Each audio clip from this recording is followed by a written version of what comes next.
Public provident fund या PPF.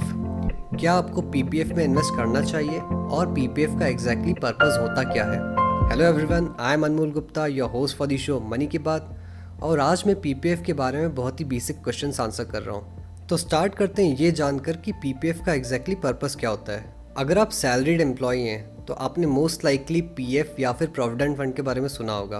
PF उन कुछ चीज़ों में से एक है जो आपके सीटीसी और आपकी इनहैंस सैलरी में डिफरेंस क्रिएट करता है। इनफैक्ट आप में से कई लोग पीएफ को कोसते भी होंगे कि ये सैलरी से क्यों डिडक्ट कर लिया जाता है। The thing is PF is meant for your own good. PF exist करने का एक रीज़न ये है कि आप अपने रिटायरमेंट के लिए कंपलसरी इन्वेस्टमेंट कर लें, क्योंकि एक दिन सबको रिटायर होना है।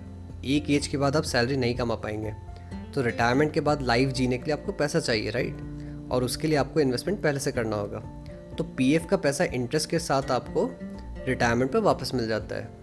सो पीएफ गवर्नमेंट की तरफ से कंपलसरी स्कीम है, ताकि भले ही आप खुद से इन्वेस्टमेंट ना करें बट फिर भी सैलरी से कट होकर एटलीस्ट कुछ अमाउंट इन्वेस्ट होता रहे, so that you have at least something after you retire. और पीएफ से जो रिटर्न मिलता है वो यूजुअली एफडी से ज़्यादा होता है। और तो और ये गवर्नमेंट स्कीम है, तो आपका इंटरेस्ट भी गारंटीड है। गवर्नमेंट आपका पैसा लेकर भाग नहीं जाएगी। अब सैलरीड एम्प्लॉयज़ को तो पीएफ की फैसिलिटी अवेलेबल है, पर उनका क्या, जिन्हें सैलरी नहीं मिलती है, वो लोग जिनका खुद का कोई बिजनेस है या शॉप होती है या फ्रीलांसर्स या प्रोफेशनल्स लाइक डॉक्टर्स, लॉयर्स, उन्हें अगर इस गवर्नमेंट की स्कीम का फ़ायदा लेना हो तो उसके लिए होता है पब्लिक प्रोविडेंट फंड या फिर पीपीएफ। पीपीएफ में कोई भी इन्वेस्ट कर सकता है, but it's mainly meant for people who do not earn a salary and yet they want to take advantage of benefits which salaried employees get through PF. अब PPF return कितना देता है? तो देखिए, पीपीएफ का इंटरेस्ट क्वार्टरली बेसिस पर change होता रहता है और ये सेंट्रल गवर्नमेंट डिसाइड करती है।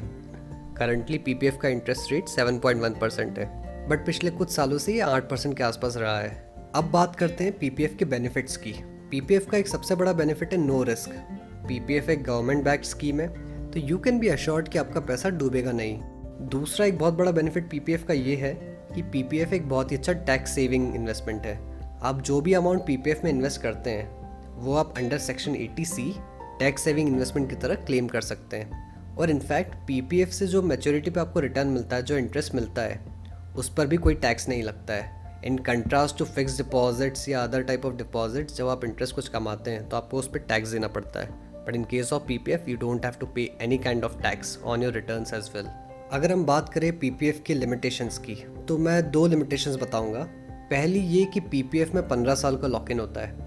आप अपना पैसा 15 साल के पहले पूरा नहीं निकाल सकते हैं। पीपीएफ में प्रोविजंस है कि आप पार्शियली विड्रॉ कर सकते हैं, 4 साल के बाद आप लोन ले सकते हैं, या 7 साल के बाद आप पार्शियली विड्रॉ कर सकते हैं। But fact of the matter is कि 15 साल के पहले आप अपना पैसा पूरी तरह से वापस नहीं निकाल सकते हैं। दूसरी लिमिटेशन, या I wouldn't call it exactly a limitation but a trade off that you do, कि पीपीएफ में आपको कम रिटर्न मिलता है क्योंकि आप रिस्क भी कम लेते हैं।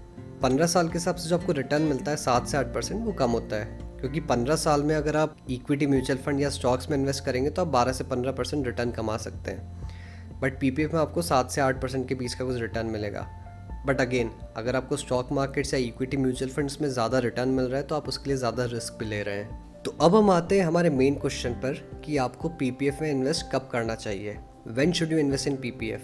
देखिए, हम ये समझ चुके हैं कि पीपीएफ से टैक्स सेव होता है, पीपीएफ में रिस्क नहीं होती है, लॉन्ग टर्म में एफडी से ज़्यादा पर इक्विटी म्यूचुअल फंड या स्टॉक से कम रिटर्न मिलता है, एंड मोस्ट इम्पॉर्टेंटली पीपीएफ में 15 साल का लॉक इन होता है। तो अगर हम पीपीएफ में इन्वेस्ट करते हैं तो सबसे पहले हमें यह इंश्योर करना है कि जो भी पैसा हम इन्वेस्ट कर रहे हैं उस पैसे की ज़रूरत हमको 15 साल के अंदर नहीं पड़ेगी। मतलब हमें पीपीएफ में लॉन्ग टर्म गोल्स के लिए ही इन्वेस्ट करना चाहिए।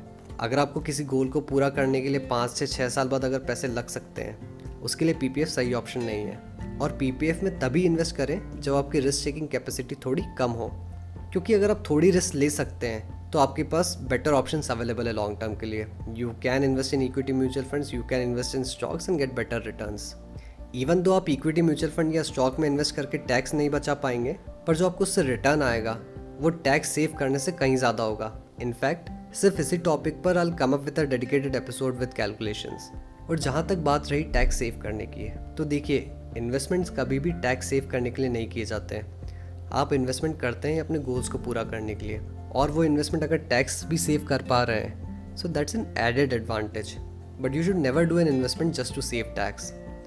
आप पहले अपने गोल्स देखिए, फिर आप ये देखिए कि आप रिस्क कितने ले सकते हैं, और इन दोनों के हिसाब से क्या आप कुछ ऐसा इन्वेस्टमेंट कर सकते हैं जिसमें टैक्स भी सेव हो जाए. That's the approach you should follow. So guys, feel free to ask any further questions in the comment section. This was your host Anmol Gupta talking about PPF, and please do subscribe to stay updated with the upcoming episodes. Thank you.